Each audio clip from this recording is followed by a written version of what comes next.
Good morning. Welcome again to Morning Devotions. Thank you again for our time together. Please don't forget, tomorrow night at East Campus, 7 p.m., we have Worship Our Wonderful God. It's going to be a great night of worship and testimonies, and it's just always a great night. So East Campus, 7 o'clock. Right now, come with me back to 1 Corinthians chapter 1.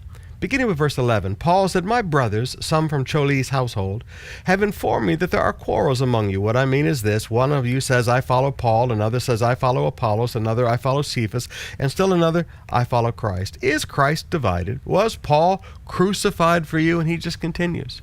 Now, what did all this occur from?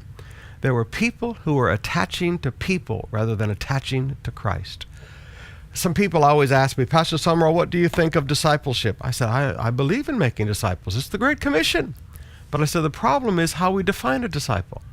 It's not my job to go out and make disciples of David Summerall. I'm to make disciples of Christ. I'm not to make students of David Summerall. I didn't die for anybody. I'm to make students, and that's what disciple means, students of Christ. And we have to remember, when does a person become a disciple? John chapter 8, verses 30 to 32. He said, now, this is how you'll become my disciple. You hear the truth. You hold the truth in your heart. You make that decision from the parable of the seeds. You hear the planting of the incorruptible seed of the Word of God, as the Apostle Peter says. You hold his teaching in your heart. That teaching changes you. You experience that truth. Know by experience is the Greek word. Know by experience. And the truth sets you free. That's how you become an apostle. That's why Philip walked away from Samaria after the revival. That's why Philip could walk away from the Ethiopian eunuch right after he leads him to Christ. He was not violating discipleship principles. Are we still here? I mean, go through the book of Acts, and if what these people with extreme discipleship teach today is true, Jesus was an awful discipler. The apostles were terrible disciplers.